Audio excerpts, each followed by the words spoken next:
So, where are you headed?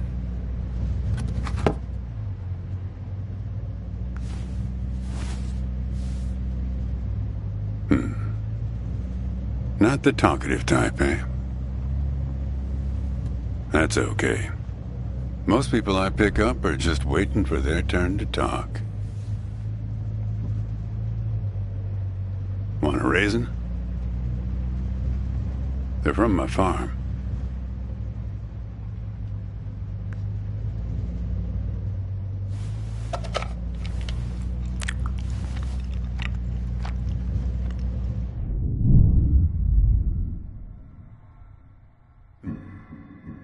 You don't look so good. Guess those things don't agree with you yet. Strange. They're Thompson seedless. Good raisins. We still farm more of those in California than anywhere on Earth. You want to know the clearest evidence that reality isn't real? Raisins and grapes, man. They're the same thing, but they taste disgusting when eaten together. Obvious bug in the program there, right? Memory is a slippery thing. Think about when somebody asks you about this ride later, assuming you even know where you're going, and get someplace where somebody can ask you. Hey, how'd you get here anyway? They'll ask you. Oh, I hitched. And your brain will flash back for a second when you say this. And it'll show you a frozen snapshot of yourself, sitting in this car, talking to me like we are right now. But which moment will it actually show you? Will it be this one? Or this one? Or this one? We think we remember how people really were, how our lives together really were. But when we think back to them, even the people we cared about the most, all we're doing is snatching moments out of the air. Just grabbing another raisin out of the box.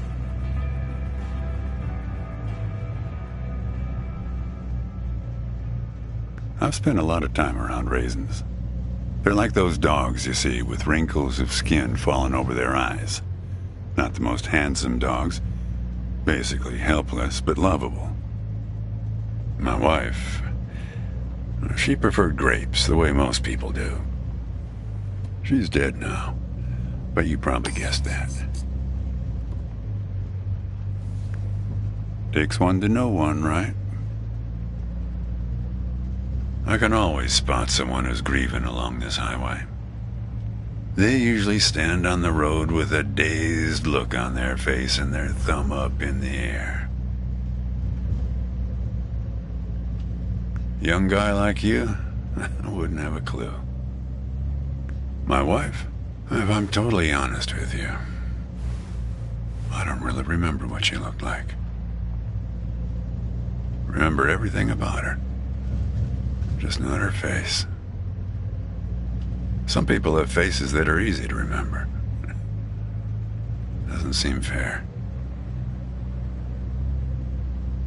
Well, it's not as easy as you think. I'll give you an example. You think you're present in the moment? You've been talking to me for a few minutes now. What color are my eyes? Yep. Not bad. But that's just your photographer's eye.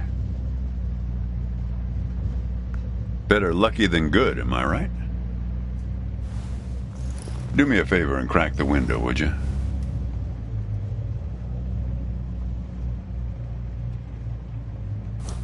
That's better.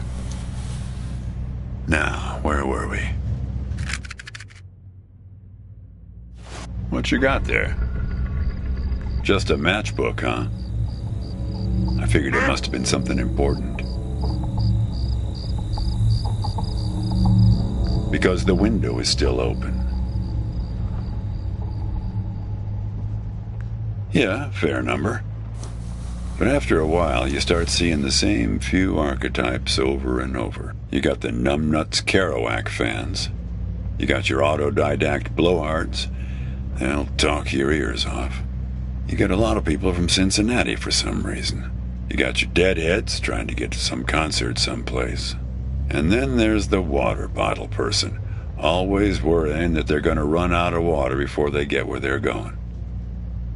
Still, you're the first hitcher I ever picked up who doesn't have a destination. Copernicus. Oh, is that right? I hear they're renovating the zoo this summer.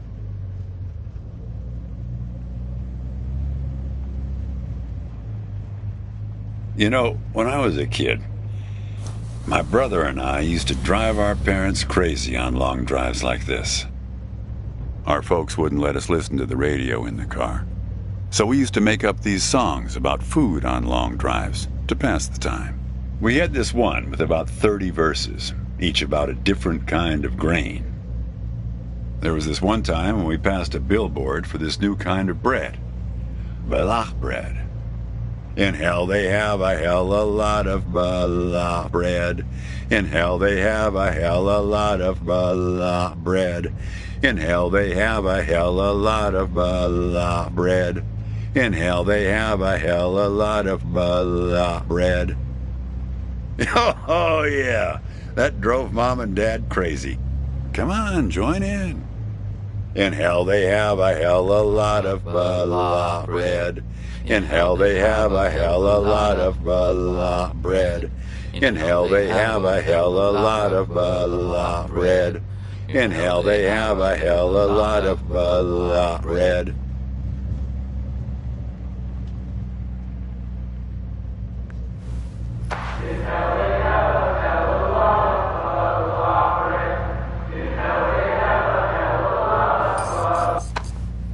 Actually, I'm beginning to understand my parents' perspective. Getting older's funny. It's like reading a book where less and less happens, but the writing gets better and better. Thanks. I got it from an app. It's this app with philosophical sayings. My wife got it for me, to make me sound smarter. Oh, she had a way with words. Yeah, well, that all sort of depends on which raisin you take out of the box, right? How you spin it. We were married for 37 years. People used to ask us how we managed, being married and all, working off the side of the road together, sharing a little trailer. The truth is, nobody knows if they're happily married. All they know is that it's the thing they've been doing every day for the last 37 years. It's not that simple, Copernicus. Life has a way of chipping away at that certainty. It'd be easier if you had a number assigned to you, a number from 1 to 100, printed on both your foreheads where you could always see it. It would arrive in the mail every year, right after you file taxes. Oh, we're a 71. That couple down the street, the Rosens, they're an 82 this year. Oh, I guess they have it a bit better than us. Some way of knowing.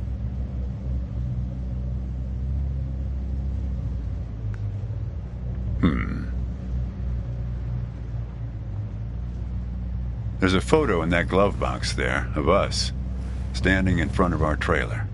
It was in a magazine. One of those stories about vanishing farmers that always pulls heartstrings with the rest of the country. Well, I never opened the glove box myself. It's kind of a superstition of mine.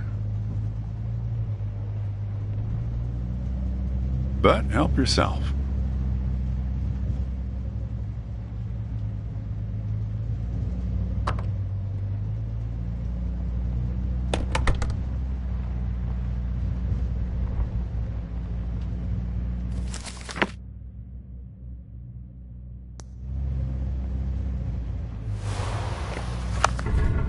Hey, where'd you get that? That's not her. And that guy there, he looks like you. I don't know. I was going to ask you the same question, Copernicus. Who gave this to you? Well, I guess it belongs to you. You'd better hold on to it.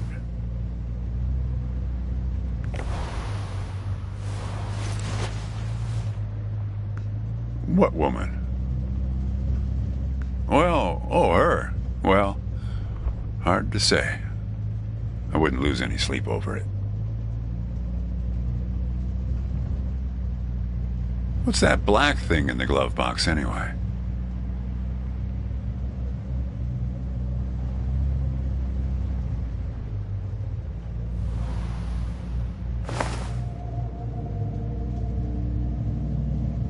See anything interesting there?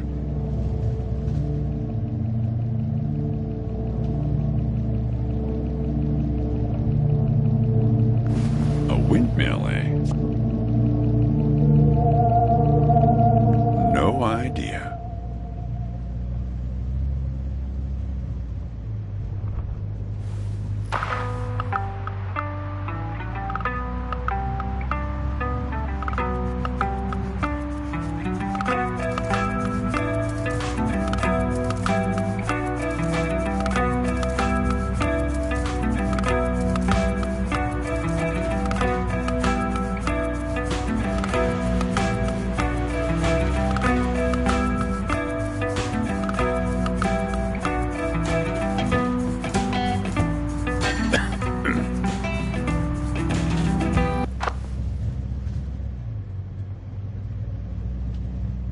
Say, want to hear a joke?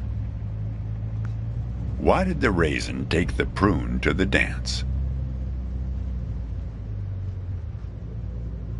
He couldn't get a date. Hey, that reminds me. It's almost 4:30. You'll like this. It's my favorite. I once knew the hostess, Darlene. She used to change the tires on my truck on Highway 51. Welcome to another Interstate Riddle Hour. Here's our first riddle. Keep your eyes peeled, all you blacktop carpetbaggers. I fly, yet I have no wings. I cry, yet I have no eyes. Darkness follows me. Lower light I never see.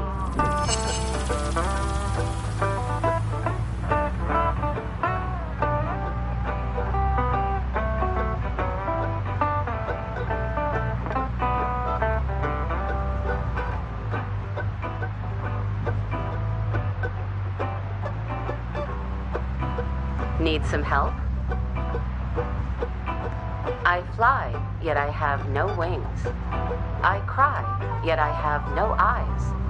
Darkness follows me. Lower light I never see.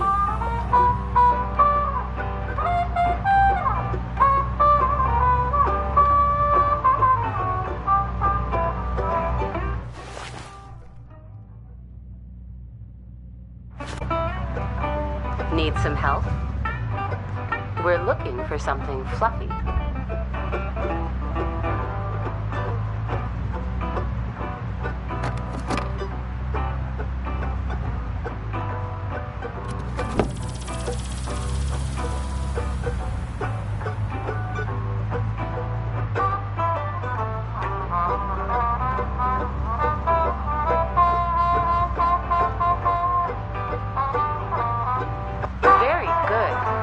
Here's our next one. A gatekeeper forever bound. He opens and shuts with a similar sound.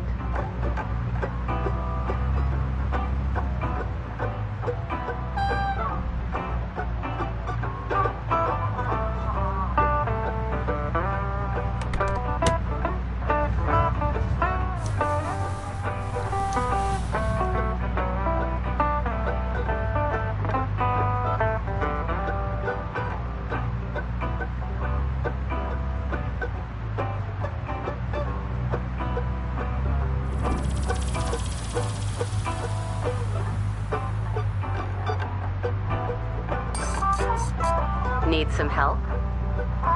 Think metal teeth that open and shut.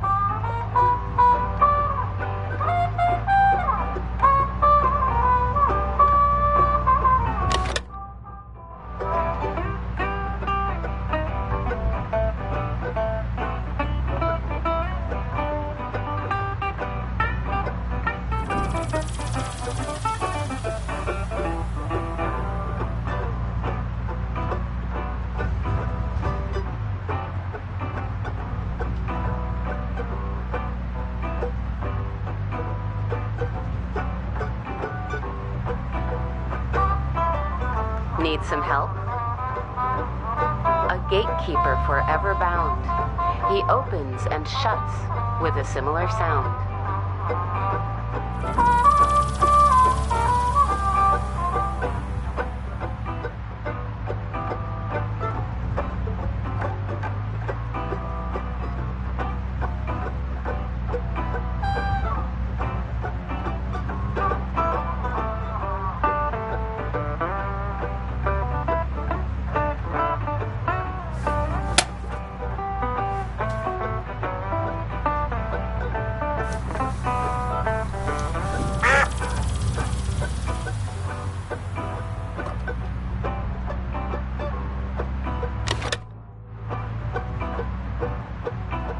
Need some help? The answer is right between your feet. Very good. I don't know why I listen to this every day. Damn questions are rigged. I never get them. Says the guy who never knew what pressure to keep his tires at. Hey! Having fun? Want to keep going? Great. Here's another one. Take one out and scratch my head. I am now black, but once was red. What am I?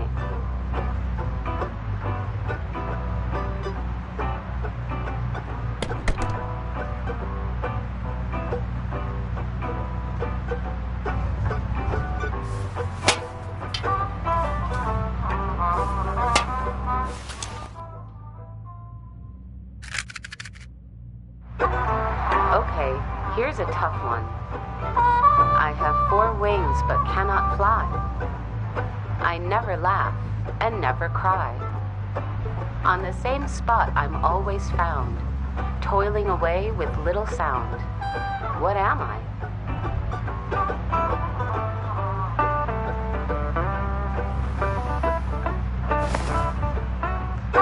All right, here's our last riddle. He lies without touching the ground. Oh, come on, Darlene. Damn it, Darlene. I should have tipped her better when she changed the tires. She's been out to get me ever since. Look, she isn't being straight with you, kid. Check the photo, Copernicus. The photo in your bag. Then you'll see.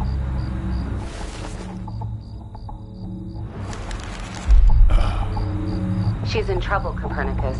You must help her. Things like that happen all the time on this highway. It's nothing to lose your scrunchie over. Riddle hour has now ended.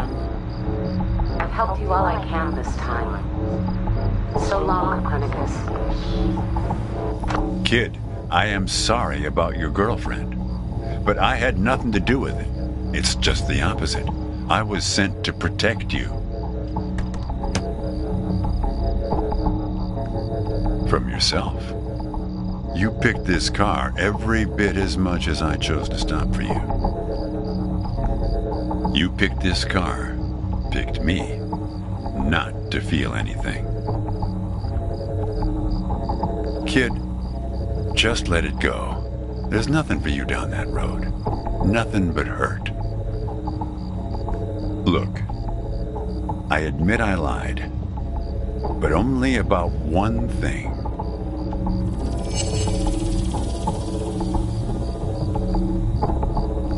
Yeah, we've met. Twice, in fact. Sure. You showed up at my trailer park taking photos. At first, I was a bit suspicious, since there were plans to kick us out and develop the trailer park into some kind of shopping center. But then it became clear that you'd been sent here by a magazine to do one of those stories about vanishing farmers that always pulls heartstrings with the rest of the country. The woman in the photo? No, I didn't actually meet her. I just know what you told me about her. She was backpacking around Europe without you. And you? You weren't taking it so well. Oh, I know a lot about you. I know about the phone number in the matchbook. I know you didn't show it to me. Kid, I told you, you don't want to go down that road.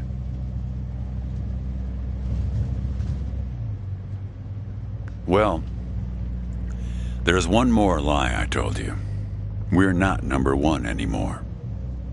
In raisin production, we were surpassed last year by turkey. I wasn't afraid of the truth either, back then. My wife, when she got the x-rays, when she knew, she decided to spare my feelings. Didn't tell me anything.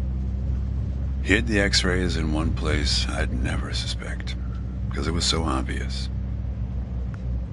Stayed closed until today, till you came along.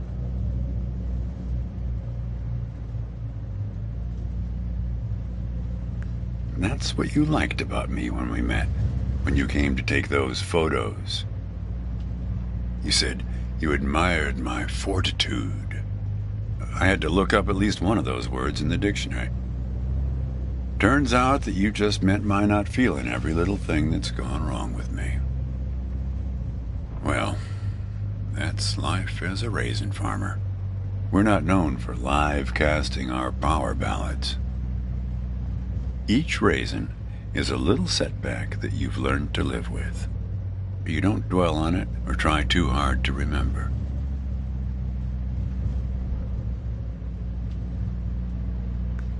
I wish it was that simple, kid.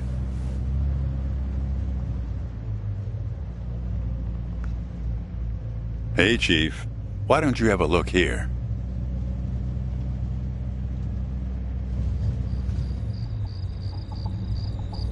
He appeared on this highway about the same time you did. I guess he's part of what you're running from.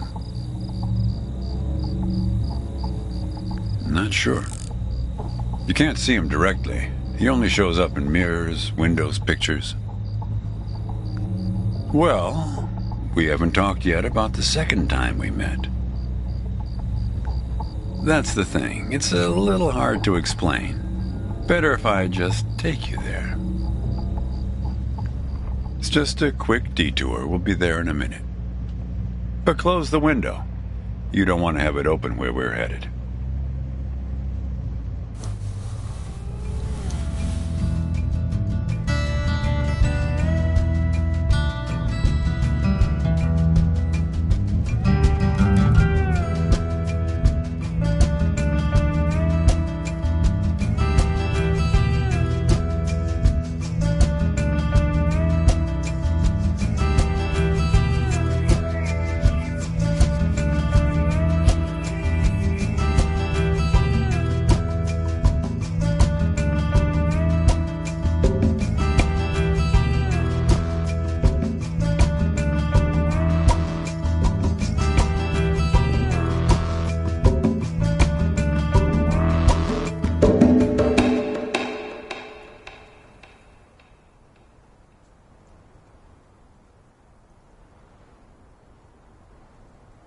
A man travels along a road until he reaches a gate at the top of a hill.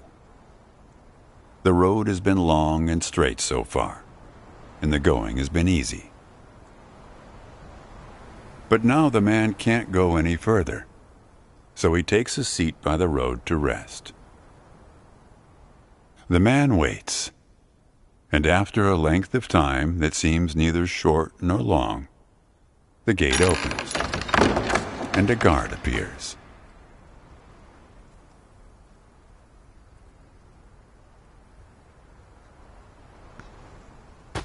The man asks the guard for entry, but the guard says he cannot let him enter at the moment. The man thinks for a second and asks if he will be allowed through later. It is possible, says the guard, but not now. The gate now stands slightly open, and the man tries to look through it longingly. His journey has been easy so far, and he misses the feeling of the open road. The guard notices and laughs. Even if you could gain entry, there are many gatekeepers after me. Some are much stronger than me, and I'm afraid to look upon them. So there the man waits, for days, months, years, waiting to enter. One day, when he's given up hope of entering, a single question occurs to him, one he has not thought of before. Why, he wonders aloud, are there no other travelers along this road? All these years, no one but myself has waited in front of this gate. The answer to this question comes from a voice near his shoulder. It is you who made this gate, says a bird perched nearby. So it exists for no one but you. But why? Asks the traveler. Why would I choose to stop here?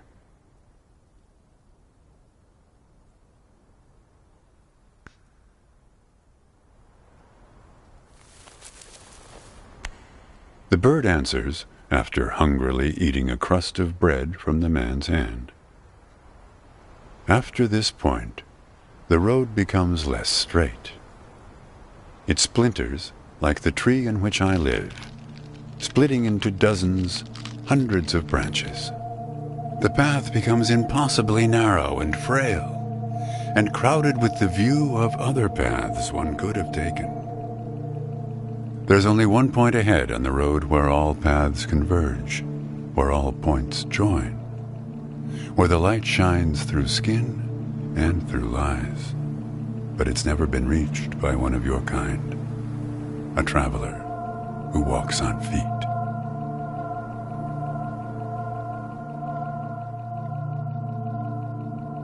Shoo! Cries the guard, chasing the bird away. Don't listen to his nonsense. Having said this, he takes a seat next to the traveler, but not before closing the gate forever. So when you think about it, who knows how long we've been sitting here, just like this, on this road. Take it from me. It's better to face things with, what's it called again? Fortitude. Better not to feel too much.